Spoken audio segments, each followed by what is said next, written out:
నమస్తేనండి, నేను మీ doctor Raj Kirit Celestee skin laser and hair clinic Jubilee Hills హైదరాబాద్లో ప్రాక్టీస్ చేస్తున్నాను. అయితే నేను లాస్ట్ వీడియోస్లో మీ కామెంట్స్ గురించని నేను డీటెయిల్గా రిప్లైస్ ఇవ్వటం జరిగింది. ఎందుకు ఇలా చేస్తున్నానంటే ఒక్కొక్కరిది ఇండివిజువల్ వేరియేషన్. అంటే నేను ఇప్పుడు చెప్తుందంతా వీడియోస్ అంతా ఒక ప్రాబ్లం ఉంటే ఆ ప్రాబ్లమ్ని ఎలా ట్రీట్ చేయాలి అన్న కండిషన్ దాని గురించని నేను డిస్కస్ చేయటం జరిగింది. అయితే ఇప్పుడు పేషెంట్స్కి వచ్చేటప్పటికి ఏమవుతుందనంటే వాళ్ళ ప్రాబ్లంకి తగ్గట్టుగా ఎలా ఉంటుంది అనేది సందేహాలు ఎక్కువ ఉంటాయి అన్నమాట. అందుకోసమే ఈ కామెంట్ సెక్షన్లో నేను రిక్వెస్ట్ చేశాను, మీ ప్రాబ్లమ్స్ కానీ, మీ కామెంట్స్ కానీ, మీ క్వశ్చన్స్ కానీ, డౌట్స్ కానీ పెట్టమని. సో మీరు అలా పెట్టినందుకు ఒక్కొక్కరు ఇండివిజువల్ బేస్డ్గా నేను రిప్లై ఇచ్చే ఛాన్స్ ఎక్కువగా ఉంటుందన్నమాట. పద్మిని గారు, I have pigmentation problem. Kindly suggest me which medicine and ointment can be used on pigmentation which cannot spread over. I have oily skin, which sunscreen can be used? Padmini garu, thank you మీ కామెంట్కి. Medicine and ointment అని అంటే మీ pigmentation ఒకవేళ పైన పొరలో ఉందా, కింద పొరలో ఉందా, మధ్యలో పొరలో ఇరుక్కొని ఉందా, దీన్ని చూసుకున్నాకనే ఏ ఆయింట్మెంట్ ఏ విధంగా పనిచేస్తుంది అనేది మేము చెప్పగలమండి. మీరు ఒకవేళ హైదరాబాద్లో ఉంటే మీరు మా దగ్గరికి రావచ్చు, ఎక్కడైనా ఉన్నా కానీ మీరు మా దగ్గరికి రావచ్చు. దూరంగా ఉంది, కష్టంగా ఉందంటే ఆన్లైన్ కన్సల్టేషన్ కోసం మా వాళ్ళని కోఆర్డినేట్ చేస్తే ఒకరోజు అపాయింట్మెంట్ ఇచ్చి దాని ప్రకారంగా మేము మీకు డిసైడ్ చేస్తాం.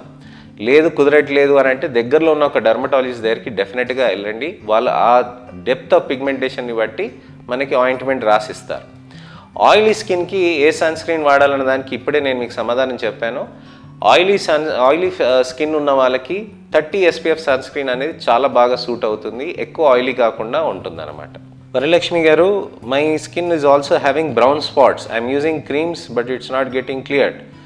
ఏదన్నా క్రీమ్ ఉంటే చెప్పండి, ఇది పరిస్థితి అని చెప్పి అడిగారనమాట. అయితే వరలక్ష్మి గారు, థ్యాంక్ యూ, చాలా మంచి క్వశ్చన్ ఇది. చాలామందికి పిగ్మెంటేషన్ అని అంటే చాలా కన్ఫ్యూజన్గా ఉందండి.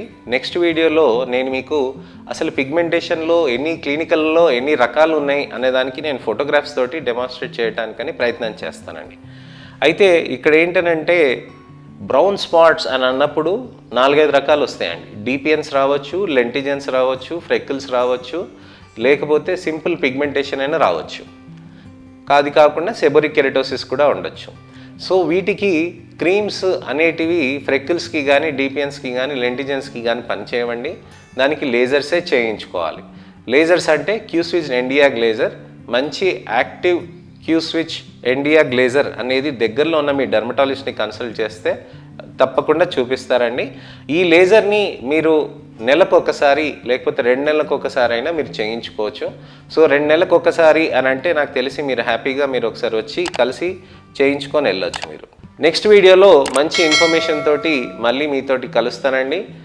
నా వీడియోస్ కనుక నచ్చితే మా ఛానల్ వీడియోస్ని మీరు తప్పకుండా సబ్స్క్రైబ్ చేసుకొని షేర్ చేయండి. మీ స్నేహితులకి, శ్రేయోభిలాషులకి, పెద్దవాళ్ళకి, చిన్నవాళ్ళకి అందరికీ షేర్ చేయండి. తర్వాత ముఖ్యమైనది ఏంటంటే మీకు ఏదన్నా ఇతరత్ర టాపిక్స్ గురించి కావాలనంటే మీకు వీడియోస్ కూడా నేను చేసి పెడతాను. సో ఆ టాపిక్స్ని మీరు కామెంట్స్లో మీరు నాకు చెప్పొచ్చు. మీ ఎంకరేజ్మెంటే మా ఇన్స్పిరేషన్. నేను మీ doctor Raj Kirit, Celestee skin laser and hair clinic Jubilee Hills హైదరాబాద్లో చీఫ్ డెర్మటాలజిస్ట్గా ప్రాక్టీస్ చేస్తున్నాను. నమస్తే.